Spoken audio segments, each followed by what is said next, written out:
Hello everyone, and thank you for being here. My name is Mario, and I'm part of Imperial online marketing and business development team. Today, I would like to talk about one of the trendiest, shadiest, but at the same time, really good ways for acquiring new users, influencer marketing. Some of you may have probably done influencer marketing, and some of you may not. But there is things in common between influencer marketing and every other digital campaign. First of all, you need to know who your users are. And second of all, you need to know your tools. And in digital advertising, most of the times you have Facebook Business Panel, Google Ads, or any other kind of panel. But here, you need to deal with real people. The human factor is more important than ever.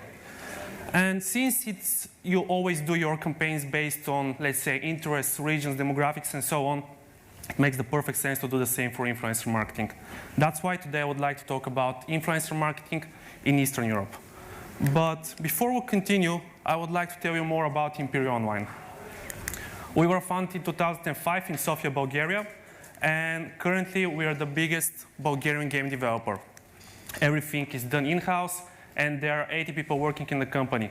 We're doing the development, community management, social media presence, visuals, and so on. This was one of the reasons why we got acquired in 2018 by Steelfront Group.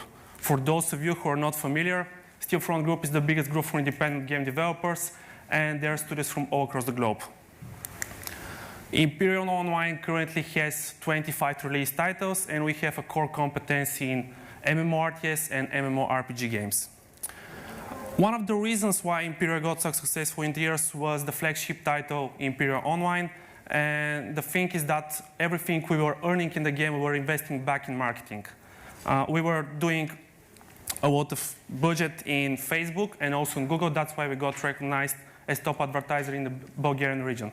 However, with the recent years, with the increased usage of ad blockers, we knew that there is a time for a change. And in a way to avoid those users who are using ad blocker and reach them, influencer marketing was the right choice. Because we are located in Eastern Europe, it was pretty normal to start there. More about the region. There is no common understanding what Eastern Europe consists of. There are many countries which will be both attributed to Central Europe or Eastern Europe. However, we can get this map, which basically includes countries which were part of the ex-Soviet Republic and also those who were in trade relations with them. That makes approximately 300,000 million people. And furthermore, Russia has the biggest share with approximately 50% of that Eastern European population. In other words, this is around 40% of the total European population. On average, the average age here is 40 years old, which is a little bit younger than what we have in Tier 1 countries in Western Europe. And also the device distribution is 79% Android. But please note here that the mobile phone at all, or the device you're having, is seen as a status quo. So you'll see a lot of people who may be earning a given type of wage, and their phone will cost probably 2 times more. And finally, one another economic indicator is the GDP per capita, on approximately 26,000, which is almost 2 times less than what you have in Germany. Poland is seen as the wealthiest country in that region. Now, since we have an overview about the region, I would like to ask you something. What's the first thing that comes in your mind when I told you Eastern European gamer? What's the first thing when you think about Eastern European gamers? Be honest. I know what you're thinking right now. Counter-Strike. Okay. I was thinking more about their personal traits. So that's what usually people think. You were not here to say it, but that's what people think about Eastern European gamers. That's how I think it actually is. So basically almost the same. But let's face it, all of you have been playing those multiplayer games when you were in team with other players. And near the end of the game, you had a person from Eastern Europe who just decided to quit it at the most heated moment, and you lose the game because of that. Getting into the serious stuff and the profile of the Eastern European gamer. First of all, mobile and PC have the highest share, and console is still seen as a luxury. There is a simple reason for that. First of all, mobile, your device is seen as status quo, so it's pretty important to have a good phone. Second of all, there are a lot of PC manufacturers in the region, so it's not that hard to get new parts for your gaming PC. And third of all, the fact that console is seen as a luxury is simply because you have to buy those games. It may sound strange, but torrent websites and trackers are still really popular in the region, and no one is doing anything at all to stop them. So this makes it also important to say that gamers in the region are simply reluctant to pay for premium games. And it's normal. Why do you need to pay for something when you can get it absolutely for free? On the other hand, when a player is paying in a free-to-play game, they feel that they have some kind of advantage in comparison to other players. So if you're working and you're having some influence, some gamers from Eastern Europe, and they have made a payment in your game, you'll be hearing from them when they complain that they will say something like, hey, I'm paying your salary, do whatever I tell you. This means that they also have like a really strong national identification. And in online games, it will be pretty often when, for example, players from Russia will be playing in the same alliance. They won't be that cooperative with other players, and the same goes for other Eastern European countries. Furthermore, something I guess you were not able to say it, but player toxicity, there was recently a research of online gamers. They asked what is the biggest problem of online gaming recently, and all of them said that there are a lot of toxic players. This was the meaning and what said like players which were located in Tier 1 countries in the Americas, and after this they were asked to say which is the region with the most toxic players, and of course 82% said that it's Eastern Europe. And finally, I have said a lot of things which are not showing the players in that region as good ones, but it's important to say that they're really competitive. And for every game, if you're having an online game, and it's pretty important to have a conflict in it, you need to have those players because they'll stick together, they'll be having their own alliances where they'll play with people from their country, and they will make it pretty interesting for everyone else. Now, another step is to say what the influencer marketing in Eastern Europe is at the moment. First of all, the market is heavily lagging behind. Things which were popular in Germany, let's say 4 years ago, are now trendy here. The same goes as the way influencers are working with, let's say, with other companies. And one thing is for sure that many influencers still prefer to work without an agency. The reason for that is that there is no need because you're having less premium content on their channels.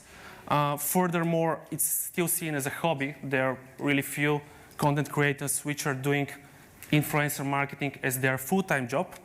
And furthermore, this will make it harder for you to work with them. First of all, with language barrier. It's always good to have an agency which will help you there, but still, if you don't have it, you would work directly with those influencers. And second of all, the paperwork. This could be a problem also for you because they will take longer to read the contract, and it's not sure that the points you have put in that contract will be executed in the right way. Another important thing to mention is that product placement is the only way to earn money in that region. For influencers, according to Social Blade, the same influencer in the United States may be earning around $400,000 per year, simply from ads. And for influencers in Eastern Europe, that sum will be approximately 20 times less. So their only choice is to make that kind of product placement. And this is why they're also more open to make a dedicated video, since you're going to pay more for a dedicated video in that region. Now, I would like to tell you about a campaign we recently did in Bulgaria. Basically, the idea behind that one to start it was to create a highly engaging influencer marketing campaign. And what we really wanted to do is to benefit from the synergies those influencers are having between each of them. We had one problem. Imperial Online is a game which lacks entertaining battle visualization. So if you make an integrated video and you simply show gameplay of Imperial Online, it may not bring enough attention from the players. This is why we decided that the best possible solution here is to make people play Imperial Online not because of the actual gameplay, but because of the influencers. Because we already know how influential they can be. And it's pretty well-known fact that for some people, knowing what their favorite content creator thinks is more important than knowing what their family thinks. So what we did, first of all, we hired the 8 top Bulgarian influencers. We created a special anniversary cross-device realm for all local users. Why we did that? First of all, we had the anniversary version of Imperial Online. This was new content for the players, so they were more excited about it. Second of all, we opened a new realm. And let's face it, in any game, no one who is competitive enough wants to enter a game where there are players who have been playing for 2 years and they're so far of their development that it makes no sense for them to be competitive and even paying us in this game. What we did next is to add additional features in the game. For example, there was a specific feature which gave the opportunity for those influencers to send messages directly to players. And they could be saying something like, hey, people, today we need to attack this player because we need to win this war. Furthermore, we opened a Discord channel between those influencers and also our team. It's really important to do it. First of all, because I already mentioned it, it's hard to work with them. They're not that used to product placement, making content for a brand. So you need to be guiding them. And furthermore, those people were one of our best QAs because they were constantly saying, hey, this one is not working right. Or players are complaining about this and this and this. Can you fix it? Can you help us make it more competitive so more people are interested about it? All of them posted their videos on the same day. We wanted to make a hype around it. That's why we decided to start only in Bulgaria so that the whole country will learn about this game. And finally, it's pretty important when you make influencer marketing campaign, no matter in which region, is to have it synced with other campaigns you may be having. For example, it was at the same time we got our featuring from Google Play and App Store, and we were also spending some cash on advertising for that one. This is basically how the videos look like. As you can see, each one of them is not showing a commercial in their videos, but they make a dedicated one, and all of them were playing. They were showing the main features of the game, and they were inviting the players to join them, to join their alliance, and play together in Imperial Online. There was also one another guy who decided to take a completely different approach. I'm not sure if you have heard about Mr. Beast. It's one really popular content creator. But what he's doing in his videos is basically he's giving money to random streamers on Twitch, for example. And one of them decided to do the same stuff. So we gave him that creativity. We said, OK, do whatever you want, as long as you're not harming the brand. And this video easily got in top #1 in YouTube in trending. You're more interested now about the results. What we found out about this campaign is that we got the highest user engagement rates we have ever seen in Imperial Online. And this is compared to targeted advertising on Facebook and Google. Between day 14 and day 21, we get engagement rates which were 15% higher. Second of all, we reached top charts in Google Play Bulgaria after the featuring was done. So there were still a lot of players who joined Imperia, and Google organically boosted us. Third of all, several videos reached top 10 trending on YouTube, which was also important because the reason to have dedicated videos was that those videos will stay forever on YouTube. And no matter if the campaign is over, no matter that you may not be working anymore with that influencers, there will be always a video of someone, a familiar face, who will be showing how they play the game and giving you some tips and make it entertaining for everyone who decided to play Imperial Online for the first time.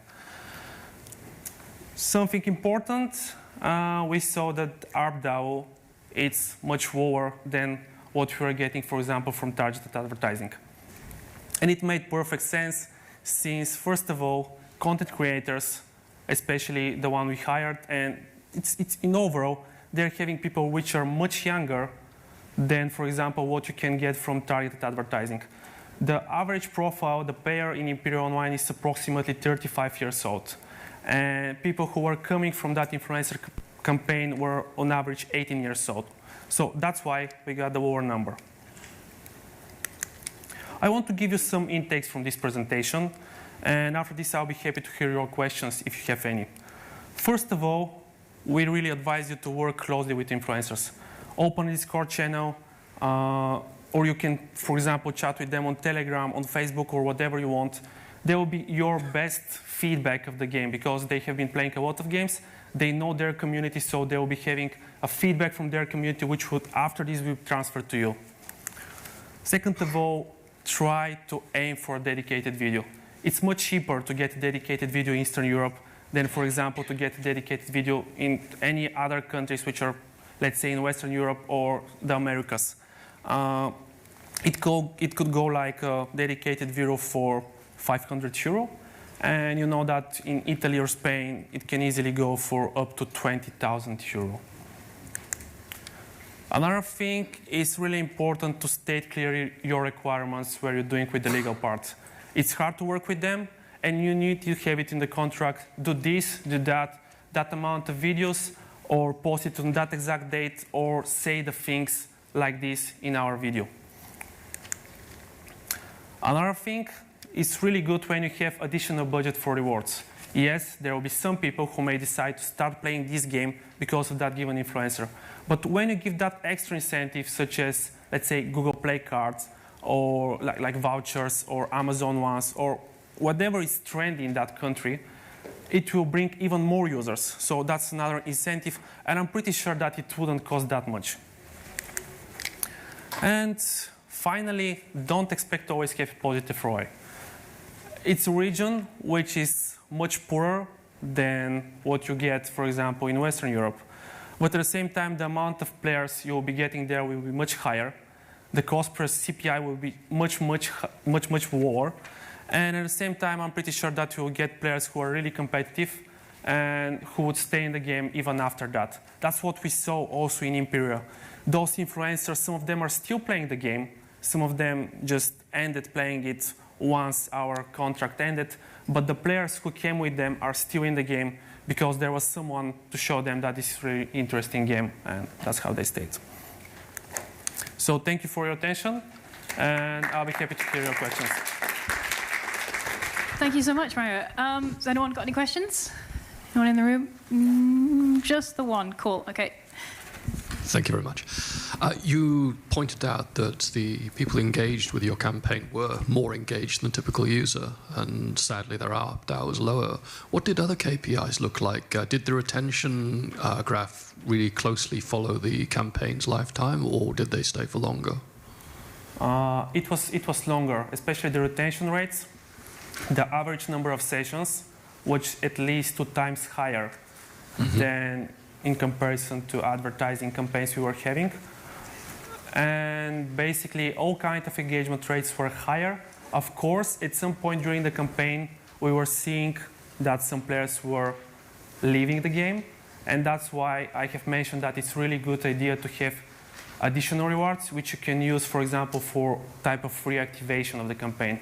Such as you can have something like a given influencer to challenge everyone in the game to play against them. And if they beat them, they'll be getting a specific reward. You can even give a video card, you can give a voucher, you can give whatever you want. Equipment, gaming equipment works really nice in the region. So if you make them challenge against the player, against the influencer they have always admired, this could really boost again your metrics. I see, thank you. How about best practices for ethical considerations? Do you ask your influencers to declare up front in their video that you're sponsoring them? That's something I have missed in my presentation, but in the region, almost no one is labeling their content as sponsored one. So they may mention it at the beginning of the video, that someone is supporting this video, but you won't see it anywhere that, like those messages that this is sponsored content or in the description. They will do it something like, okay, this video was supported, but they're not saying it's like it's paid content. So people are also not familiar, the ones who are following them, that this is paid content. It's still tricky, it's a little bit shady to be honest, but there is no one who is taking care of that, so yeah.